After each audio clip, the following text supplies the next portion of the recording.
السلام علیکم دوستو، ویلکم ٹو مائی چینل۔ امید کرتا ہوں کہ آپ سب لوگ خیریت سے ہوں۔ تو دوستو، آج جس ٹاپک پہ ہم بات کرنے جا رہے ہیں وہ ہے بدلتے موسم کی وجہ سے تتروں اور ہمارے دوسرے جو جانور ہیں تتر، چکور، مرغے، اصیل مرغے، مرغیاں، ان سب میں نزلہ، زکام وغیرہ کی بیماری پھیل جاتی ہے۔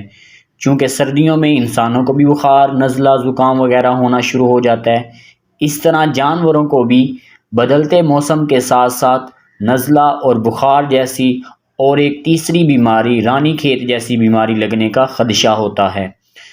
تو اس میں پریشان ہونے کی بالکل ضرورت نہیں ہے۔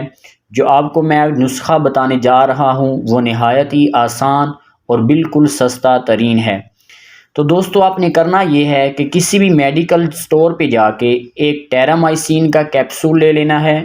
دوبارہ بتا رہا ہوں کہ ایک ٹیرامائسین کا کیپسول لے لینا ہے اور ایک ویبرامائسین کا آپ نے کیپسول لے لینا ہے اور ایک ویبرامائسین کا کیپسول لے لینا ہے۔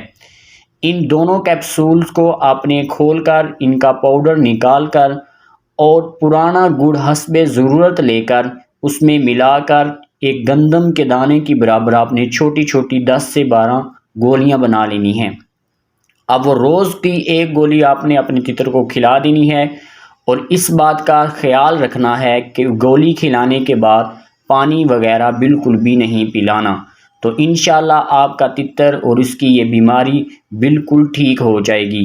رانی کھیت کی بیماری ہو، نزلہ ہو، زکام ہو یا بخار ہو جائے، یہ کسی بھی جانور کو، چاہے السیل یا چکور ہو یا تتر ہو، کسی کو بھی یہ دوائی استعمال کر سکتے ہیں۔ تو دوستو، امید کرتا ہوں کہ یہ آج کی ویڈیو آپ کو پسند آئے گی۔ تو ملتے ہیں اگلی ویڈیو میں، تب تک کے لیے اللہ حافظ۔